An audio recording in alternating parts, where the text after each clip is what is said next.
Hello, elementary friends. How's it going? It is a great day today, I think. And this week is Kindness Week. So I want to just take a minute to remind you to do something kind for somebody this week because it will make you feel good and others feel good as well. So this week, we are starting a new competency on responsible decision making. And so we're going to take some time to talk about what is responsible decision making, and we're going to talk about the indicator of problem solving. How do you solve problems? We solve problems all day long, every day. So we're going to talk a little bit about some strategies on how you can learn how to solve these problems a little bit easier, I think, anyways. So let's just take a minute. And I just want to do some deep breaths in and out. Deep breath in and out. One more. In and out. And I want us to start with some positive affirmations. Okay. Do you guys remember what those are? Those are things that you say to yourself to give yourself like good feelings and positive feelings. So I want you to just sit up straight, deep breath in and out. And I want you to say, I am loved so very much. I am loved so very much.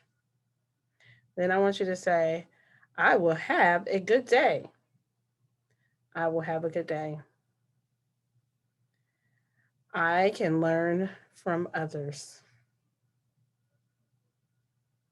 I can learn from others and I can learn from myself.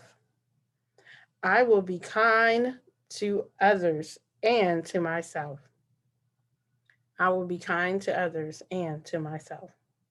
And lastly, I am ready for whatever comes my way. I am ready for whatever comes my way. So, what is responsible decision making?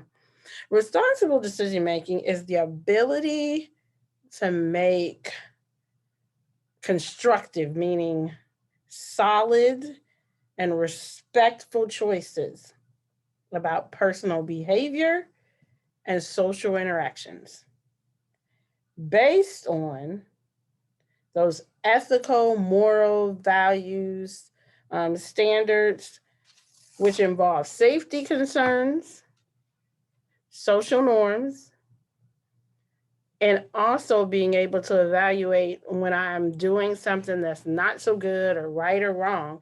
When I am wrong, what are the consequences for the actions of myself and to others? So that's responsible decision making. But I want you to really focus on the choices and the personal and how it affects personal behavior. Okay. So we're going to talk about problem solving and um, how do we solve problems? Like, what does our mind, our cognitive um, mind, our frontal cortex, the part of our thinking brain, our upstairs brain that we talk about all the time, what does that take for me to solve those problems? So remember, I want you to remember that problem solving is the act of defining a problem. But before you can define the problem, you have to be able to recognize that there is a problem. So, how do we recognize that there is a problem? And then, once we have that problem, how do we solve it? So, let's just take a minute and I'm going to share my screen and watch a video. Excuse me. To sometimes this whole thing goes a little batty and I don't actually get everything that I want. So, here. And let's see what it says.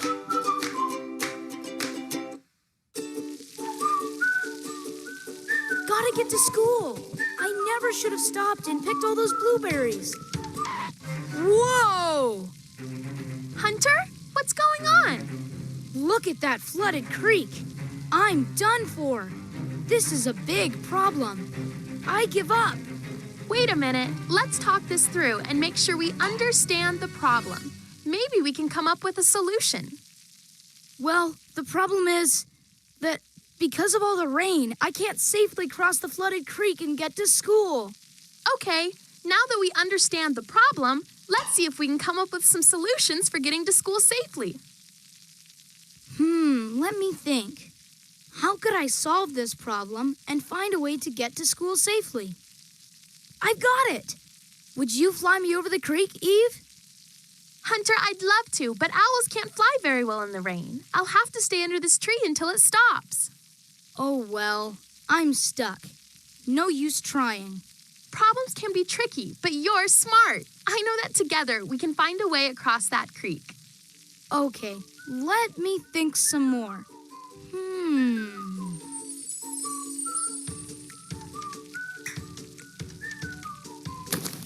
Well, that won't work. Maybe.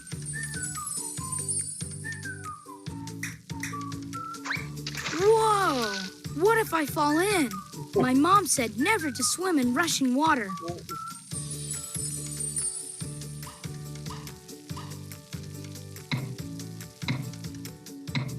Yikes!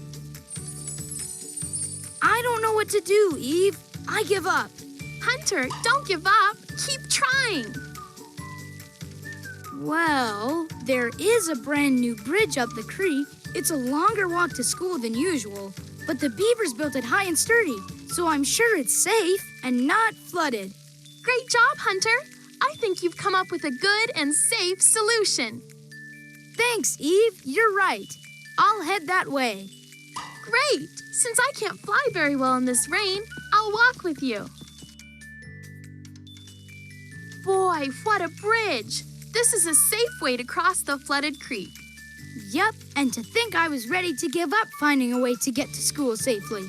But Eve, you reminded me to make sure I understand my problem. Then to think about different ways I could solve the problem. And finally, to not give up if something doesn't work. Just keep trying. Yep, you stayed flexible, and I'm very proud of you. Have a great day at school. Learn lots. Thanks, Eve. I already have.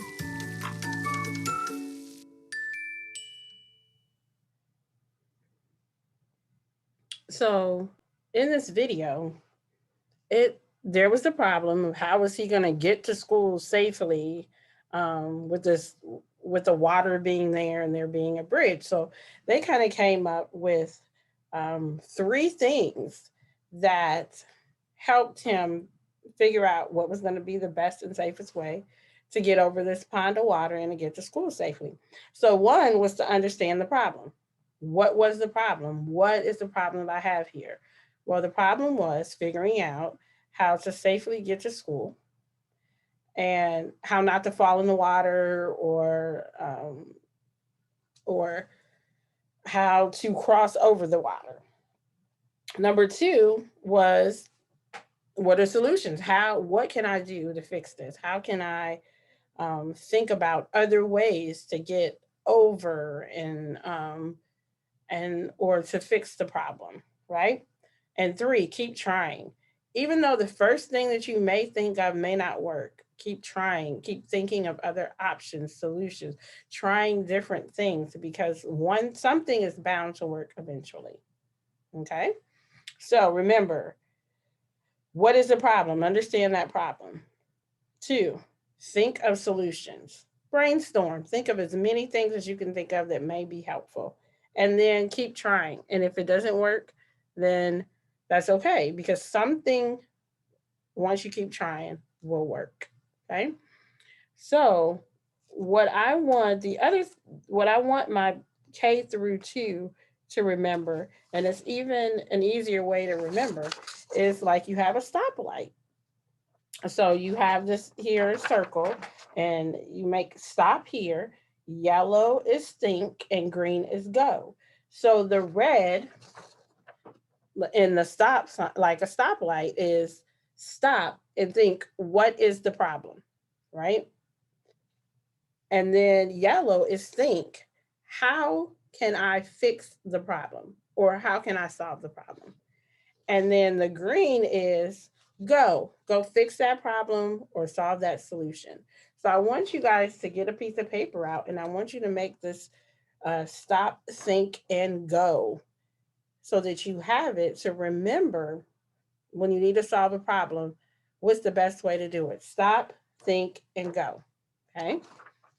And then for my 3 through 6, I want you guys to kind of think about what are big problems? What are those things that really give you a hard time coming up with solutions to?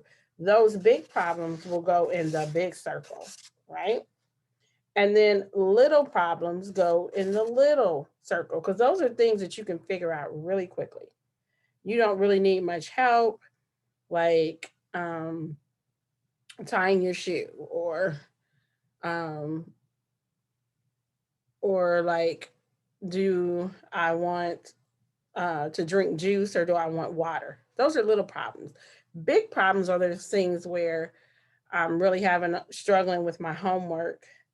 Do I need to ask an adult? Do I need to keep trying on my own? Do I need to talk to a teacher? Those are big problems. So that's what I want you, the size of the problem. Because once you figure out sizes of the problem, then you will know, oh, this is a smaller problem. I can do this, a big problem. Okay. So that is your assignment for this week. Again, I want to remind you that it is Kindness Week, and I want you guys all to find a way to do something kind for somebody around you. Kindness is contagious and it makes us all feel good. So be kind to one another, and I will see you next week. And if nobody told you that they love you today, I do, and I always will. See you later. Enjoy your week.